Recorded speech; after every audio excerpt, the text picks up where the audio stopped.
Oi, pessoal, bem-vindos a mais uma das aulas de revisão das temáticas que estão sendo abordadas na nossa disciplina de Ecologia de Comunidades e Ecossistemas, especificamente aqui para a parte de ecossistemas, certo?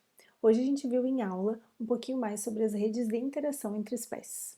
O que nós vimos na aula de hoje, mais cedo? Nós vimos quais são as principais interações que são registradas através dessa ferramenta das redes de interação. Nós vimos teias alimentares, redes e as espécies-chave. Nós também vimos redes mutualistas, né, ou mutualísticas. Nós vimos as topologias de rede, ou a forma de organização dessas redes, e redes agonísticas. Nós encerramos a aula aí com uma série de estudos de caso ou artigos. Então, vou resumir essa aula aqui para vocês. Bom, tradicionalmente, os ecólogos têm utilizado uma abordagem com foco na predação para entender as interações na natureza. Então, uma das primeiras formas de se olhar para as interações, a primeira interação que foi investigada e as conexões que existem entre diferentes espécies que ocupam diferentes posições tróficas, por exemplo, era com foco na predação. Então, outros tipos de interação, como interações mutualísticas, comensalistas, né?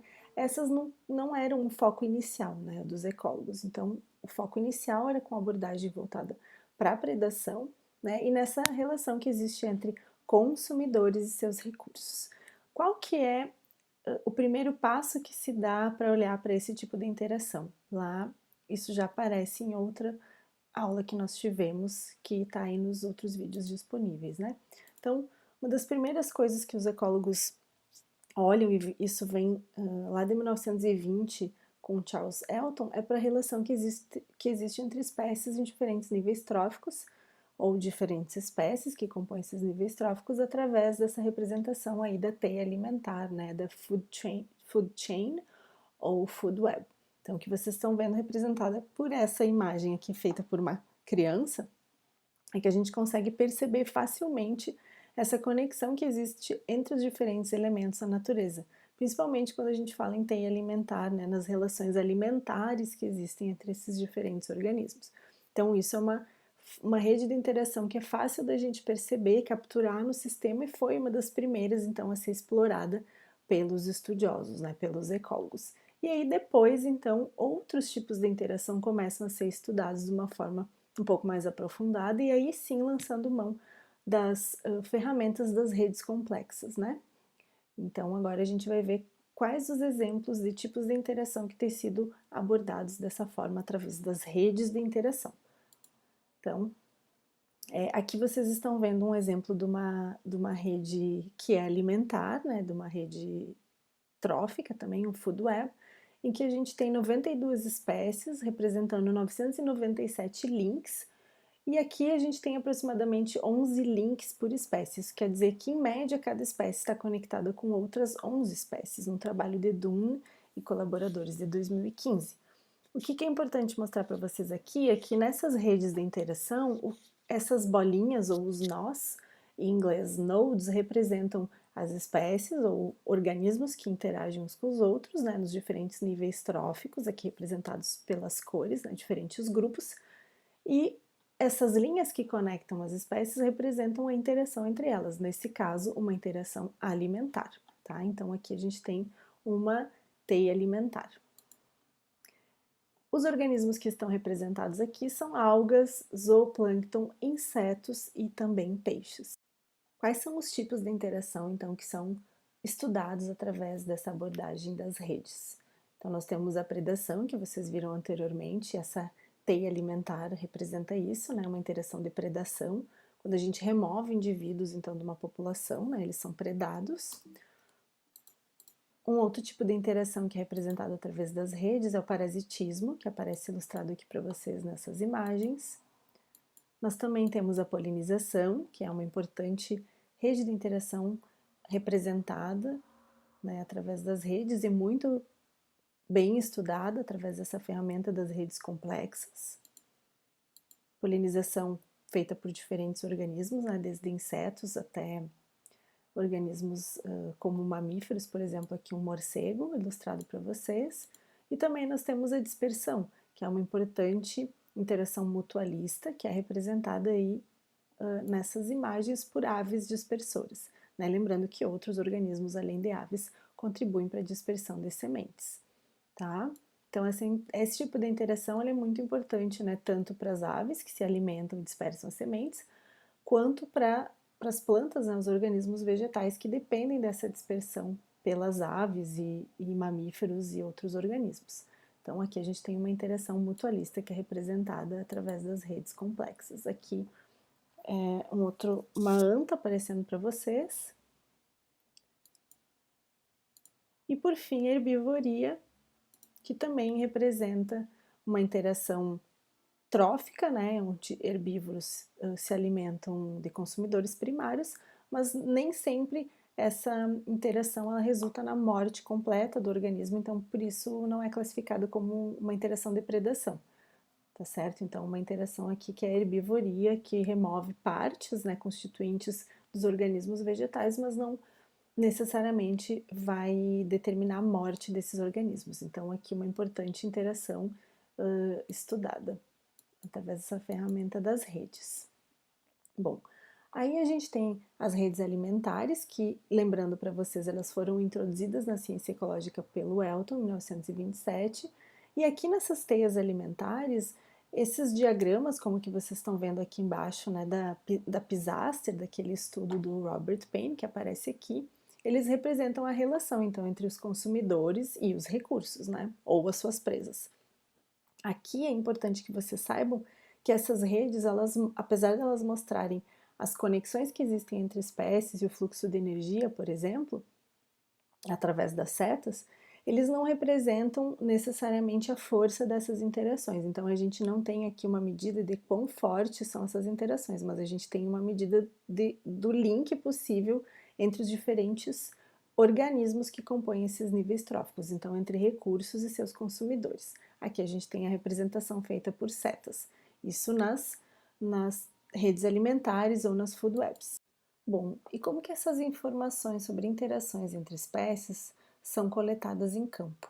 Eu trouxe para vocês um exemplo aqui de um visitante floral, então essa espécie de borboleta da família Papilionidae interagindo com uma espécie de planta. Aqui a gente poderia ter o foco na planta, então fazer um estudo que é planta focal, observando uma mesma espécie, né, um mesmo indivíduo durante determinado período, ou nós poderíamos ter o foco no animal, então fazer um estudo animal focal e investigando todas as interações nas quais essa borboleta aqui se envolve durante um período, né? Então, para a gente fazer planta focal, por exemplo, nós observamos aquela planta por um período e todos os diferentes indivíduos de diferentes espécies que aparecem visitando essa planta, né, e tendo essa interação de visitante floral, a gente vai contabilizar como uma interação, então é a presença de uma interação. E a gente também poderia ter uma abordagem que é voltada para a frequência de interações, e a gente poderia ter uma medida da força dessas interações se nós registrássemos todas as vezes que um indivíduo ou diferentes indivíduos de uma mesma espécie interagem com aquela mesma planta, tá? Então a gente pode ter tanto informações que são de presença e ausência de interações, né, que são 0 e 1 ou binárias, tá? Quanto informações quantitativas, que nos mostram a quantidade de interações que essa borboleta, ou poderia ser o mesmo indivíduo ou vários indivíduos, interagem visitando, né, essa planta aqui, certo? Então a gente pode obter esses diferentes tipos de informação aí. Com os dados coletados em campo, uma das formas da gente investigar as redes de interação, como por exemplo as redes mutualistas, é através dos grafos, né? Os grafos, não gráficos, mas grafos, são representações gráficas das redes de interação entre espécies, né? E aqui, como o nosso foco é nas redes mutualistas, nós utilizamos as redes bipartidas ou os grafos bipartidos, né? Que são esses grafos que são divididos em duas partes, em que a gente tem interação entre uma parte e outra, né, da nossa rede. Nós não temos interações nesse sentido entre os polinizadores ou nesse sentido entre as plantas, nós só temos interações entre plantas e seus polinizadores. Então aqui cada círculo representa uma espécie de planta, cada quadrado representa uma espécie de polinizador e essas linhas conectam as diferentes espécies que interagem. Né? O número de espécies de plantas e polinizadores pode ser diferente, nós podemos ter mais polinizadores e menos plantas, e também podemos ter mais plantas e menos polinizadores. Então, aqui vocês estão vendo as redes bipartidas, né? Esses grafos bipartidos, que são representações gráficas da estrutura de interações entre espécies. As redes de interação bipartidas, como por exemplo as mutualistas, elas podem ter diferentes topologias, né? Então, diferentes estruturas. Naquele slide em que eu mostrei para vocês as interações entre plantas, representadas por círculos verdes, e polinizadores representados por quadrados alaranjados, nós não tínhamos uma estrutura naquela rede, então era uma rede com uma topologia aleatória, como o que vocês estão vendo aqui na esquerda. Essas redes hipotéticas aqui mostram a interação entre bactérias e vírus, e aqui vocês estão vendo nessa linha, na primeira linha vocês estão vendo a rede representada através do grafo, e na parte de baixo, na segunda linha, vocês estão vendo a rede representada por uma matriz. Então, quando a gente tem uma estrutura aleatória no grafo, a gente detecta esse tipo de estrutura na matriz, né? Esse tipo de informação na matriz, então uma matriz que mostra as interações acontecendo de forma aleatória, não tem uma estrutura na matriz. Quando a gente tem interações bem específicas, que são chamadas um a um, ou one-to-one em inglês, que são super específicas, né? Uma espécie de bactéria com uma espécie de vírus, a gente tem esse tipo de estrutura na matriz, né? Diagonal, presenças na diagonal. Se a gente tem um grafo com estrutura aninhada, a gente detecta esse tipo de informação na matriz, né? Em que todas as bactérias a primeira bactéria ela interage necessariamente com todos os vírus, e depois a segunda com 8 vírus e assim por diante. E por fim, a gente pode também detectar uma estrutura modular no nosso grafo, e na matriz a gente vai ter esse tipo de informação. Tá? Então a gente tem várias possibilidades de topologia, né, de organização das nossas redes bipartidas, aqui no caso poderiam ser mutualistas, certo?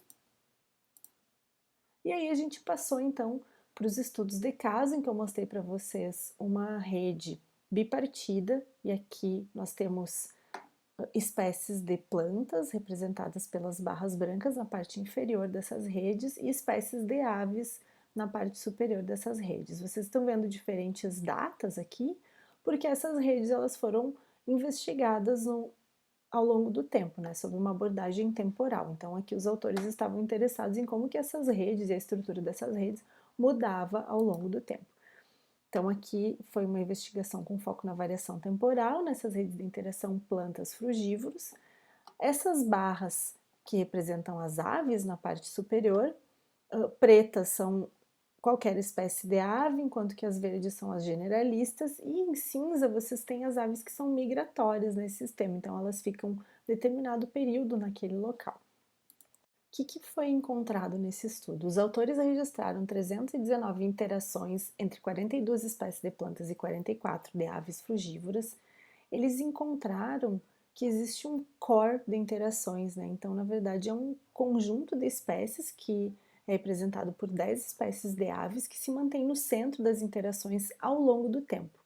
E nas periferias, né, dessa rede de interação, existe um alto turnover de espécies, uma substituição grande de espécies nos períodos de migração. Né? Quando novas espécies chegam, né, que são aves migratórias, a gente tem um turnover nas partes externas dessa rede, né, nos extremos. Então, existe um centro de espécies e extremidades que vão ter ali um turnover maior, então uma substituição de espécies. E eles identificaram que tanto a migração quanto a riqueza de frutos são variáveis muito importantes para influenciar as diferenças aí temporais no tamanho da rede, na conectância dessa rede, no grau de aninhamento e na força das interações. Então, esses dois fatores explicam muito essas mudanças na estrutura da rede ao longo do tempo. Um outro estudo que eu trouxe para vocês, esse aqui de Ramírez e colaboradores de 2011, publicado na Science, ele investiga uma interação mutualista entre plantas da família Orchidaceae, né, então orquídeas, com abelhas machos da família Euglossini, e ele investigou aqui se a relação que existe entre esses diferentes grupos de organismos foi moldada pela coevolução. Tá? Então vocês estão vendo na esquerda então as diferentes o processo de evolução. Então aqui vocês têm uma filogenia e em diferentes cores vocês têm diferentes subfamílias de orquídeas, né? E aqui vocês estão vendo as estruturas que existem nessas flores, que são adaptações para que elas sejam polinizadas por machos, né, abelhas machos dessa família Euglossini, tá? Isso se deu, então, aproximadamente entre 20 e 30 milhões de anos atrás, essas adaptações aí surgindo, então, nas orquídeas, certo? E aqui no lado direito, vocês estão vendo a evolução, né, da adaptação dentro dessa família Euglossini para coletar as fragrâncias dessas orquídeas, né? Então, fazer a coleta do aroma que essas orquídeas produzem.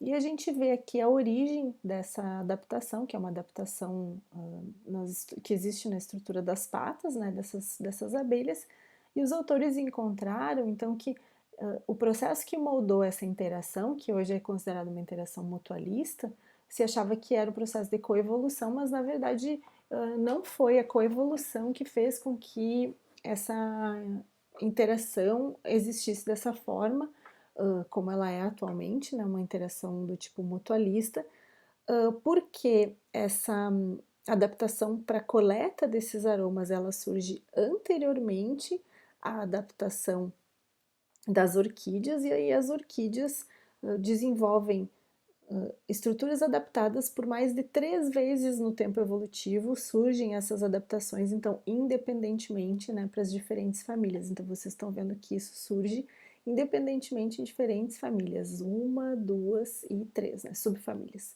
certo? E que essa rede, ela não tem uma estrutura modular, né, que representaria então interações mais específicas entre diferentes conjuntos de organismos. Aqui a gente tem uma estrutura bem aleatória. Quando eles constroem uma rede para mostrar a estrutura das interações entre espécies que vivem atualmente, eles detectam uma estrutura aninhada, né, que mostra que tem espécies generalistas e especialistas nessa interação. Então, a gente não tem uma interação que é moldada por especificidades morfológicas e pela coevolução, certo? Esse estudo está lá na pasta para vocês darem uma olhada também. Nós encerramos a aula, então, com um exemplo sobre as redes mutualistas do ambiente marinho, que são as redes de limpeza. Essas redes de limpeza, elas acontecem entre peixes ou camarões limpadores com seus clientes. Então, vocês estão vendo aqui alguns camarões, por exemplo, e peixes que podem ser tanto limpadores obrigatórios, que limpam ao longo de toda a sua vida, como é o caso do Elacatinus, quanto peixes que são limpadores facultativos, que vão limpar apenas em alguma fase da sua vida, normalmente quando juvenis, que é o caso, por exemplo, do Thalassoma noronhanum e Pomacanthus paru, que é esse peixe aqui. Então, vocês vão ver aqui uma rede bipartida, né, que é o caso de uma rede mutualista, que é esse exemplo, em que vocês têm clientes aqui na direita, representados por essas bolinhas cinza, e os limpadores que estão aqui nas bolinhas coloridas. Essas bolinhas, elas são proporcionais à abundância relativa, que aparece aqui a escala, e as linhas, elas representam o número de eventos de limpeza. Então, quanto mais espessa essa linha, representa um maior número de eventos de limpeza.